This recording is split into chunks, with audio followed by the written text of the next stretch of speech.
बिस्मिल्लाहिर्रहमानिर्रहीम, अस्सलाम वालेकुम।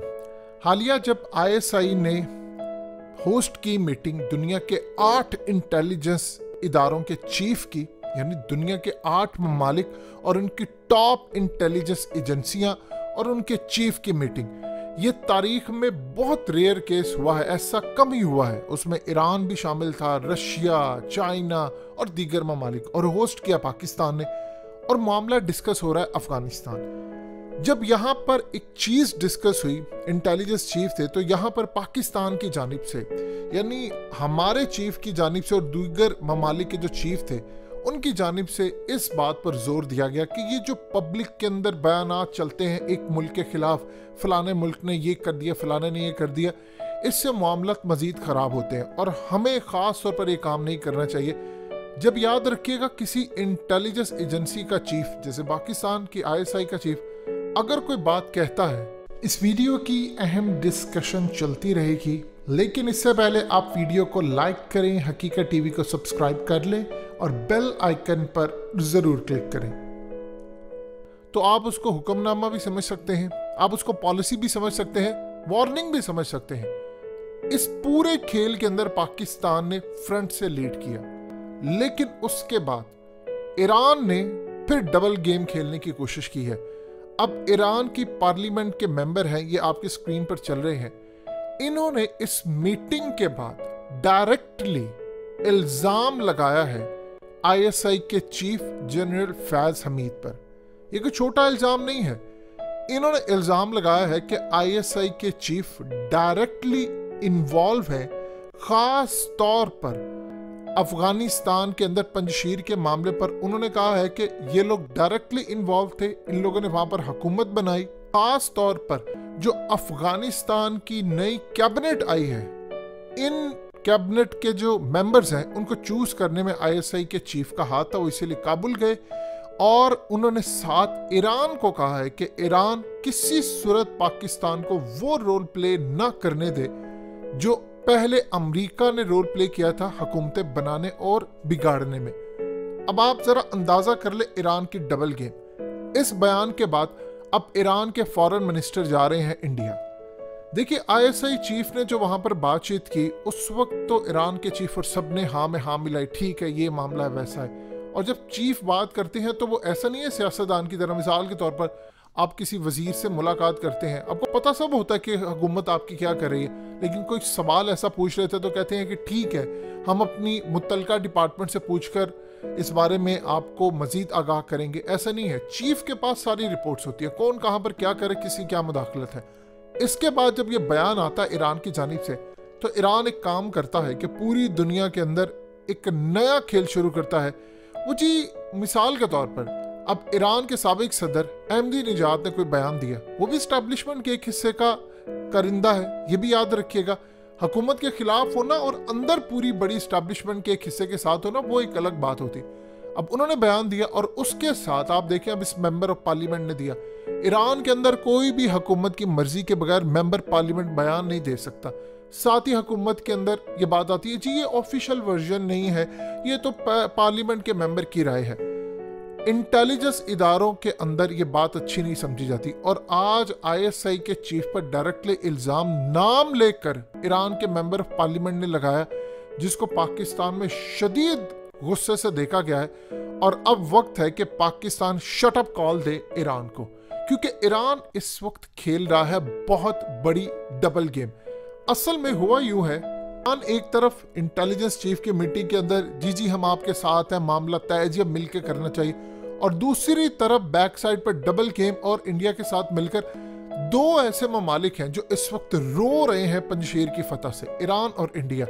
देखिए, दोनों की वहां पर इन्वेस्टमेंट थी, दोनों के वहां पर मलेशिया थे लड़ने वाले, दोनों की वहां पर इन्वेस्टमेंट डूबी है और दोनों ही खुश नहीं है। अब इंडिया वही इल्जाम लगा रहा है जो ईरान लगा रहा है। अब पाकिस्तान इसका मामला बड़े एक्सट्रीम लेवल पर ईरान से उठाएगा। और एक चीज आप ज़हन में रखिएगा, कलभूषण की अभी हमारे पास 7-8 वीडियोस मौजूद है। अगर पाकिस्तान चाहे तो कलभूषण की कोई ऐसी एक वीडियो रिलीज कर सकता है जिसके बाद ईरान मुंह दिखाने के काबिल नहीं रहेगा किसी को। ये चीज ध्यान में रखिएगा।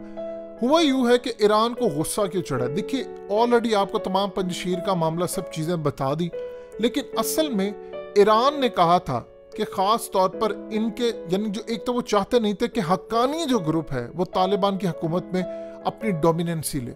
यानी अब जो हुकूमत आई है उसके अंदर जो हकानीज है, अब आप देख सकते हैं आज मुलाकात हुई है कतर के साथ उनकी, यानी कतर के ऑफिशियल्स आए थे। ये अमारात इस्लामी के वजीर आजम है और ये साथ अनस हकानी बैठे, यानी हकानीज और ये जितनी हुकूमत के मेंबर्स बने हैं, ईरान इससे खुश नहीं। ईरान चाहता नहीं था कि हकानीज आए, क्योंकि हकानीज ने ईरान का पंजशीर का बेड़ा गर्क कर दिया, इनके प्रॉक्सीज की धज्जियां उड़ा दी और माजी में उन्होंने ईरान के खिलाफ एक लड़ाई लड़ी है।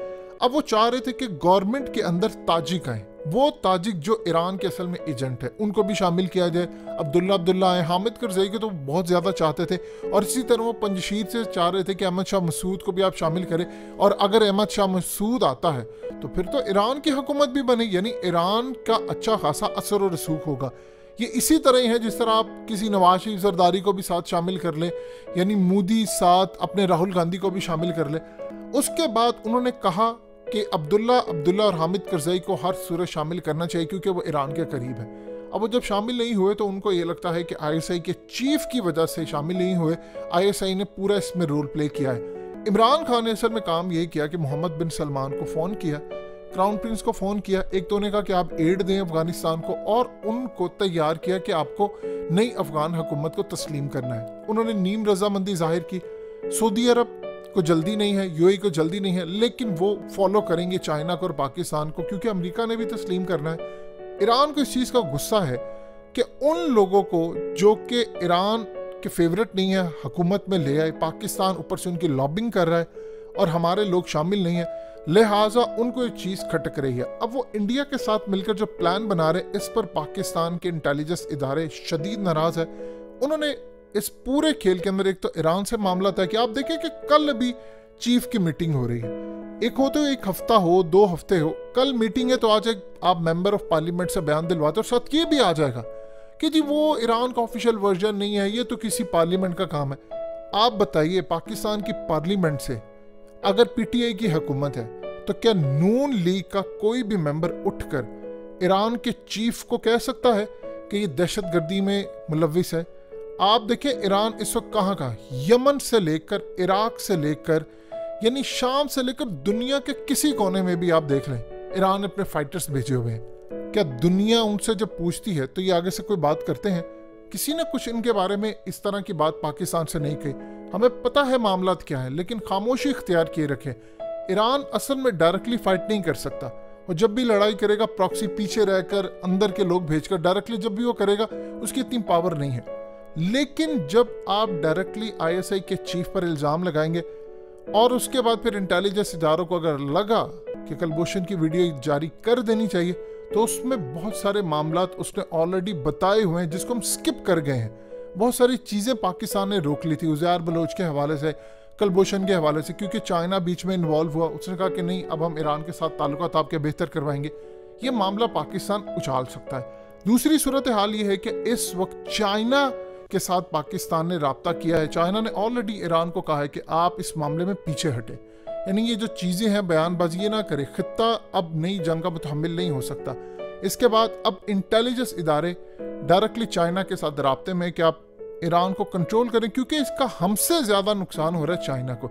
एक अब नई लड़ाई जन्म ले रहे हैं और इंडिया चाइना के मुखालिफ है। सो आने वाले वक्त में ईरान की अब रस्सी दराज करने का वक्त है, यानी आपको खींचना है उनको, अदरवाइज ये कंट्रोल से बाहर हो जाएगा। और उनको के दिल बड़ा करें, अगर आपको शिकस्त हो गई है तो इसको तस्लीम करें और आगे चलें। और उसके बाद आप ये साबित करें कि आपकी नई हुकूमत किसी मुल्क के अंदर मदाखलत नहीं करेगी, बजाय कि आप ISI के चीफ पर इल्ज़ाम लगाएं।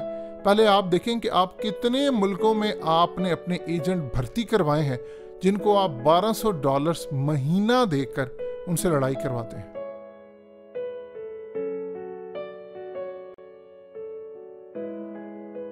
हकीकत टीवी को सब्सक्राइब करना मत भूलें, वीडियो को लाइक करें, शेयर करें और कमेंट सेक्शन में अपनी राय का इजहार ज़रूर करें।